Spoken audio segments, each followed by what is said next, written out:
Ali si ti morda taka oseba, da ko pride september, ne čutiš vznemirjenja, ker je tukaj novo šolsko leto in novo poslovno leto, ampak čutiš, škoda, poletje je minilo in jaz čutim toliko bremen. Rada bi ti povedala, da september, ki je pred vrati, bo definitivno zelo energijsko zanimiv in od nas bo veliko zahteval.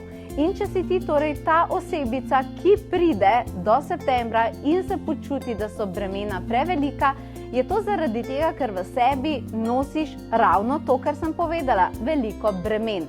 Predvsem veliko starih bremen, ki se združijo z novimi bremeni in potem je po domače povedano vsega skupaj preveč. In jaz ne želim, da se ti letos to zgodi, zato bi ti rada povedala, da je to poletje čas, kjer ga nameniš seveda sebi, zato da lahko zadihaš in da se znebiš teh starih bremen. In kako to narediš?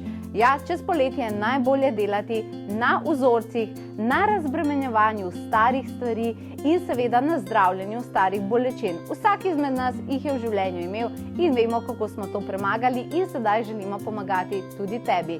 In jaz ti želim pomagati. Zato te vabim na razreševanje podzavestnih vzorcev, ki bo čez poletje na spletu in kjer dobiš veliko orodij za to, da premagaš svojo preteklost.